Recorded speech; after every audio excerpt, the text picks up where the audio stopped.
ಬ್ರಿಟನ್ನಲ್ಲೂ ಶುರುವಾಯಿತು ಇಸ್ಲಾಂ ರಾಷ್ಟ್ರದ ಭಯ. ಅಮೆರಿಕ ಉಪಾಧ್ಯಕ್ಷನ ಹೇಳಿಕೆ ಇಂಗ್ಲೆಂಡ್ನಲ್ಲಿ ಭಾರೀ ಚರ್ಚೆ. ಕ್ರಿಶ್ಚಿಯನ್ನರು ಇಸ್ಲಾಂ ವಿರುದ್ಧ ಆಕ್ರೋಶ ವ್ಯಕ್ತಪಡಿಸಿದ್ಯಾಕೆ? ಭಾರತವನ್ನ ಸುದೀರ್ಘ ವರ್ಷಗಳ ಕಾಲ ಆಳ್ವಿಕೆ ಮಾಡಿದ ಆಂಗ್ಲರಲ್ಲಿ ಈಗ ಧಾರ್ಮಿಕತೆಯ ವಿಚಾರಕ್ಕೆ ಭಯ ಶುರುವಾಗಿದೆ.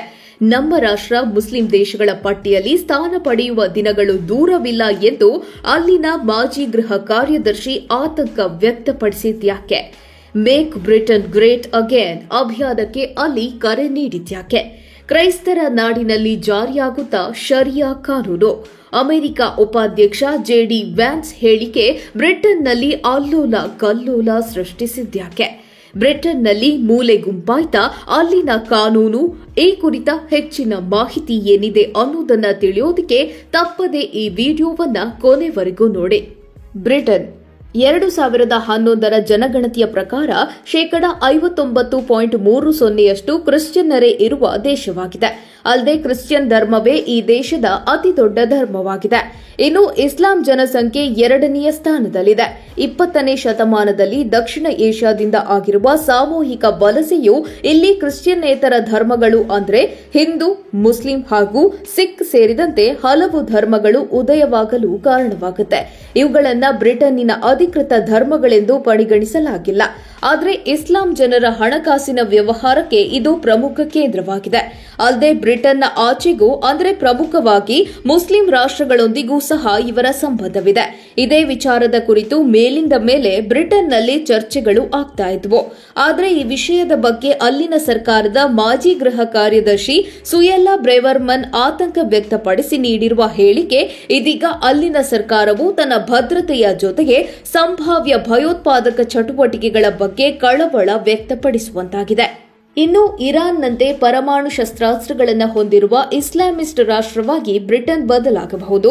ಬ್ರಿಟನ್ ಅನ್ನ ಮತ್ತೊಮ್ಮೆ ಗ್ರೇಟ್ ಬ್ರಿಟನ್ ಮಾಡುವ ಅಗತ್ಯತೆ ನಮ್ಮೆಲ್ಲರ ಮೇಲಿದೆ. ಆದ್ದರಿಂದ ಮುಸ್ಲಿಂ ಮೂಲಭೂತವಾದ ನಮ್ಮ ರಾಷ್ಟ್ರದಲ್ಲಿ ನೆಲೆಯೂರಲು ಬಿಡಬಾರದು ಎಂದು ಸುಯೆಲ್ಲಾ ಬ್ರೆವರ್ಮನ್ ಎಚ್ಚರಿಸಿದ್ದಾರೆ. ಈಗಿನ ದಿನಗಳಲ್ಲಿ ಬ್ರಿಟನ್ ದೇಶವು ದುರ್ಬಲ ನಾಯಕತ್ವದಿಂದ ಕೂಡಿದೆ. ಜಾಗತಿಕ ಮಟ್ಟದಲ್ಲಿಯೂ ಸಹ ಸಂಬಂಧಗಳಿಂದ ಕಡಿದುಕೊಂಡಿರುವ ದೇಶವಾಗಿದೆ.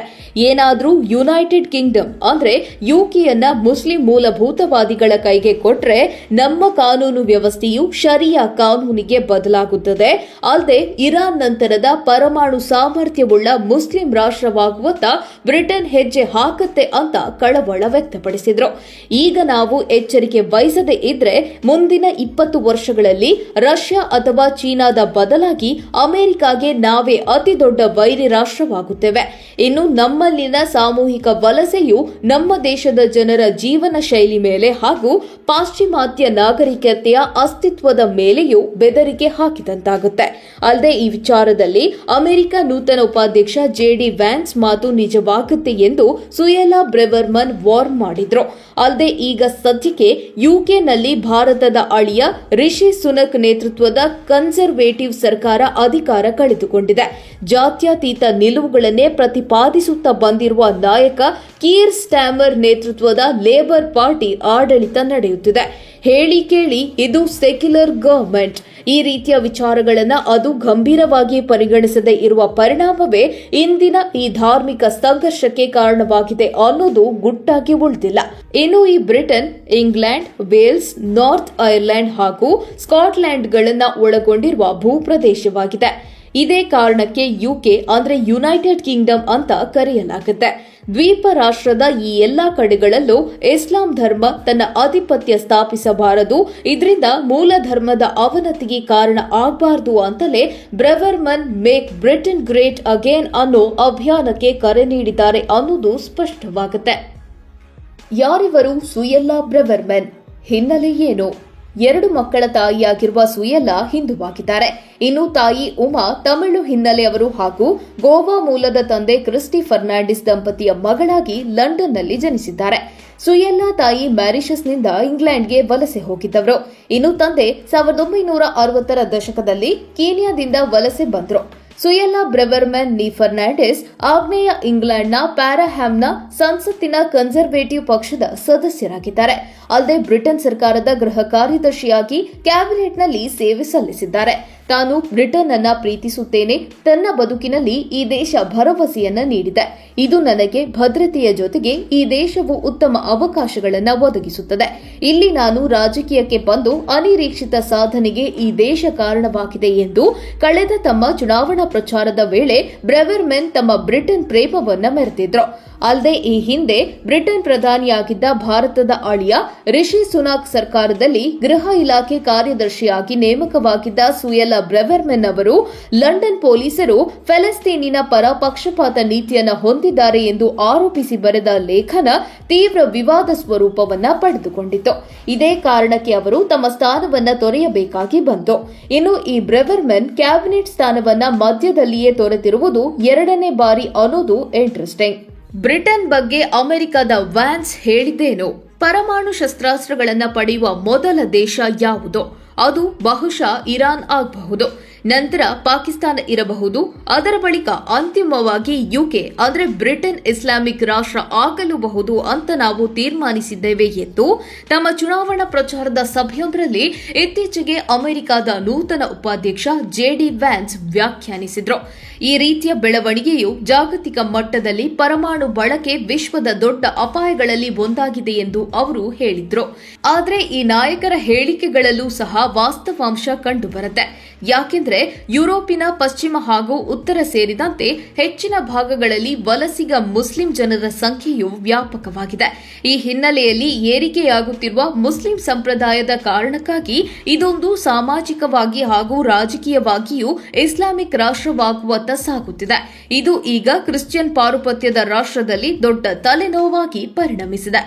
1982ರಲ್ಲಿ ಬ್ರಿಟನ್ನಲ್ಲಿ ಪ್ರಾರಂಭವಾಗಿರುವ ಶರಿಯಾ ಕಾನೂನು ಇದೀಗ ಆ ದೇಶವನ್ನ ತಲ್ಲಣಗೊಳಿಸಿದೆ. ಅತಿ ಹೆಚ್ಚು ಕ್ರಿಶ್ಚಿಯನ್ ಜನರನ್ನೇ ಹೊಂದಿರುವ ಈ ಬ್ರಿಟನ್ನಲ್ಲಿ ಕ್ರಿಮಿನಲ್ ಪ್ರಕರಣಗಳಲ್ಲಿ ಸ್ಥಳೀಯ ಕಾನೂನನ್ನ ಫಾಲೋ ಮಾಡಿದ್ರೆ ಇನ್ನುಳಿದ ಪ್ರಕರಣಗಳಲ್ಲಿ ಅವರು ನೆಲದ ಕಾನೂನನ್ನ ತಿರಸ್ಕರಿಸಿ ಶರಿಯಾ ಲಾ ಅನುಸರಿಸುತ್ತಿದ್ದಾರೆ. ಅಲ್ಲದೆ ಈಗಾಗಲೇ ನಿಮಗೆ ಗೊತ್ತಿರೋ ಹಾಗೆ ಈ ಶರಿಯಾ ಲಾನಲ್ಲಿ ಮುಖ್ಯವಾಗಿ ಆಸ್ತಿ, ಕೌಟುಂಬಿಕ ವಿಚಾರಗಳಿಗೆ ಸಂಬಂಧಿಸಿದ ರೂಲ್ಸ್ಗಳೇ ಹೆಚ್ಚಾಗಿವೆ. ಅದರಲ್ಲೂ ನಮ್ಮ ಭಾರತದಲ್ಲಿ ಬ್ಯಾನ್ ಆಗಿರುವ ತ್ರಿವಳಿ ತಲಾಖ್ ಅಲ್ಲಿ ಈಗಲೂ ಸಹ ಚಾಲ್ತಿಯಲ್ಲಿದೆ. ಇದರಿಂದ ಸುಲಭವಾಗಿ ಪತಿಯು ತನ್ನ ಪತ್ನಿಗೆ ವಿವಾಹ ವಿಚ್ಛೇದನವನ್ನ ಯಾವುದೇ ಜೀವನಾಂಶವಿಲ್ಲದೆ ನೀಡಲು ಅವಕಾಶವಿದೆ. ಅಲ್ಲದೆ ನಿಖಾ ಹಲಾಲ್ ಅಂದ್ರೆ ಬಹುಪತ್ನಿತ್ವ ಪದ್ಧತಿಗೆ ಈ ಕಾನೂನಿನಲ್ಲಿ ಅವಕಾಶವಿದೆ. ಇನ್ನು ಕಬೂಲ್ ಅಂದ್ರೆ ಮಹಿಳೆಯು ಮದುವೆಗೆ ಒಪ್ಪಿಗೆ ಸೂಚಿಸಿದಂತೆ. ಆದರೆ ನಾವಿಲ್ಲಿ ಗಮನಿಸಬೇಕಾದ ಅಂಶ ಅಂದ್ರೆ ಈ ಎಲ್ಲಾ ನಿಯಮಗಳು ಮಹಿಳಾ ವಿರೋಧಿ ನೀತಿಗಳಾಗಿವೆ. ಈ ಶರಿಯಾ ಕಾನೂನು ಇದೀಗ ಬ್ರಿಟನ್ ತುಂಬಾ ವ್ಯಾಪಕವಾಗಿ ಹರಡ್ತಾ ಇದ್ದು ಇದರಿಂದ ಕ್ರೈಸ್ತರಲ್ಲಿ ಆತಂಕ ಮನೆ ಮಾಡಿದೆ. ಇನ್ನು ಕಾನೂನುಬದ್ಧವಾಗಿ ವಿವಾಹ ನೋಂದಣಿಯನ್ನ ಮಾಡಬೇಕು, ಒಬ್ಬರಿಗೆ ಒಂದೇ ಮದುವೆ ಎಂಬ ಕಟ್ಟುನಿಟ್ಟಿನ ಕಾನೂನು ಬ್ರಿಟನ್ನಲ್ಲಿ ಜಾರಿಯಲ್ಲಿದೆ. ಈ ಎಲ್ಲಾ ನಿಯಮಗಳಿಂದ ತಪ್ಪಿಸಿಕೊಂಡು ಸುಲಭವಾಗಿ ಬಹುಪತ್ನಿತ್ವಕ್ಕೆ ಚಾನ್ಸ್ ಸಿಗುತ್ತೆ ಅಂತ ಮುಸ್ಲಿಂ ಸಮುದಾಯದ ಪುರುಷರು ನಿಖಾ ಹಲಾಲ್ ಆಚರಣೆಯನ್ನ ಹೆಚ್ಚಿನ ಸಂಖ್ಯೆಯಲ್ಲಿ ಮುಂದುವರೆಸಿದ್ದಾರೆ. ಅಲ್ಲದೆ ಮೊದಲಿನ ಪತ್ನಿಗೆ ಡೈವೋರ್ಸ್ ನೀಡಿದ್ರೆ ಯಾವುದೇ ನ್ಯಾಯಾಲಯ ಹಾಗೂ ಕಾನೂನುಗಳ ಕಿರಿಕಿರಿ ಆಗೋದಿಲ್ಲ, ಬದಲಿಗೆ ಅವರಿಗೆ ಪರಿಹಾರವನ್ನ ನೀಡುವುದು ತಪ್ಪತ್ತೆ ಅನ್ನೋ ಲೆಕ್ಕಾಚಾರವನ್ನ ಹಾಕಿ ಅಧಿಕ ಸಂಖ್ಯೆಯಲ್ಲಿ ಬ್ರಿಟನ್ ದೇಶದಲ್ಲಿ ಪುರುಷರಿಂದ ಶರಿಯಾ ಕಾನೂನನ್ನ ಅನುಸರಿಸಲಾಗುತ್ತೆ. ಇನ್ನು ಅಚ್ಚರಿ ಅಂದ್ರೆ ಈ ಶರಿಯಾದಲ್ಲಿರುವ ಲಾಭಗಳನ್ನು ತಿಳಿದು ಕ್ರಿಶ್ಚಿಯನ್ನರು ಸೇರಿದಂತೆ ಅನ್ಯ ಧರ್ಮೀಯರು ಸಹ ಮುಸ್ಲಿಂ ಧರ್ಮಕ್ಕೆ ಮತಾಂತರವಾಗ್ತಾ ಇರುವುದು ಬ್ರಿಟನ್ ಹೋರಾಟಗಾರರಿಗೆ ಮರ್ಮಾಘಾತವನ್ನೇ ನೀಡುತ್ತಿದೆ.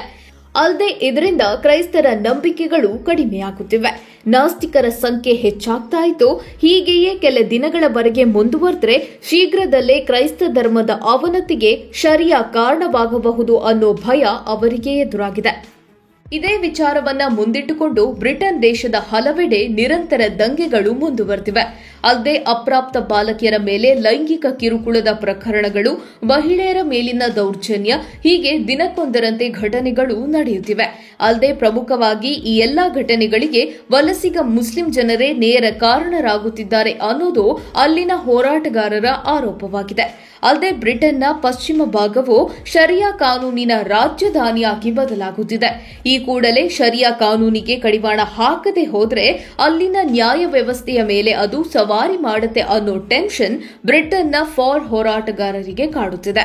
ಈಗಾಗಲೇ ಇಲ್ಲಿ ಚಾಲ್ತಿಯಲ್ಲಿರುವ 3 ಸಂವಿಧಾನಬದ್ಧ ಕಾನೂನುಗಳ ಒಳಗೆ 4ನೆಯದಾಗಿ ಶರಿಯಾ ಕಾನೂನು ನುಸುಳುತ್ತಿದೆ ಅನ್ನೋ ಚಿಂತೆ ಇಲ್ಲಿ ಶುರುವಾಗಿದೆ. ಇಂಗ್ಲೆಂಡ್ ಹಾಗೂ ವೇಲ್ಸ್ಗಳಿಗೆ ಸಂಬಂಧಿಸಿದ ಒಂದು ಕಾನೂನು ಇದ್ರೆ ಉತ್ತರ ಐರ್ಲೆಂಡ್ ಮತ್ತು ಸ್ಕಾಟ್ಲೆಂಡ್ಗಳಿಗೆ ಬೇರೆಯದ್ದೇ ಕಾನೂನುಗಳಿವೆ. ಇಲ್ಲಿಗೆ ಒಂದು ರಾಷ್ಟ್ರ ಮೂರು ಕಾನೂನುಗಳು ಅನ್ನೋ ಹಣೆಪಟ್ಟಿ ಈ ಆಂಗ್ಲರ ನಾಡಿನದ್ದಾಗಿದೆ. ಕಳೆದ 42 ವರ್ಷಗಳ ಅವಧಿಯಲ್ಲಿ 85ಕ್ಕೂ ಅಧಿಕ ಶರಿಯಾ ಕೋರ್ಟ್ಗಳು ಇಲ್ಲಿ ನಿರ್ಮಾಣವಾಗಿವೆ. ಈ ಬೆಳವಣಿಗೆಯಿಂದ ಪ್ರೇರಣೆಗೊಂಡ ಜರ್ಮನಿಯ ಜನರು ನಮ್ಮಲ್ಲೂ ಶರಿಯಾ ಕೋರ್ಟ್ಗಳು ಬೇಕು ಅಂತ ಪ್ರತಿಭಟನೆಗೆ ಇಳಿದಿರುವುದು ಅಚ್ಚರಿಯಾಗಿದೆ. ಒಟ್ನಲ್ಲಿ ಇಡೀ ಜಗತ್ತಿನ ಬಹುತೇಕ ರಾಷ್ಟ್ರಗಳಲ್ಲಿ ತನ್ನ ಪ್ರಭುತ್ವ ಸಾಧಿಸಿ ಭಾರತವನ್ನು ಸಹ ದೀರ್ಘಕಾಲದವರೆಗೆ ಆಳ್ವಿಕೆ ಮಾಡಿದ ಬ್ರಿಟಿಷರು ಆಯಾ ದೇಶಗಳಲ್ಲಿ ಕ್ರಿಶ್ಚಿಯನ್ ಧರ್ಮವನ್ನ ಪ್ರಸಾರ ಮಾಡಿದ್ರು. ಭಾರತದಲ್ಲಿ ಕ್ರಿಶ್ಚಿಯನ್ ಧರ್ಮದ ಬೆಳವಣಿಗೆಗೆ ದೊಡ್ಡ ಕೊಡುಗೆ ಕೊಟ್ಟಿದ್ದ ಬ್ರಿಟಿಷರ ನಾಡಿನಲ್ಲೇ ಈಗ ಕ್ರಿಶ್ಚಿಯನ್ ಧರ್ಮ ಅವನತಿಯ ಆತಂಕ ಎದುರಿಸ್ತಾ ಇರೋದು ವಿಪರ್ಯಾಸವೇ ಸರಿ.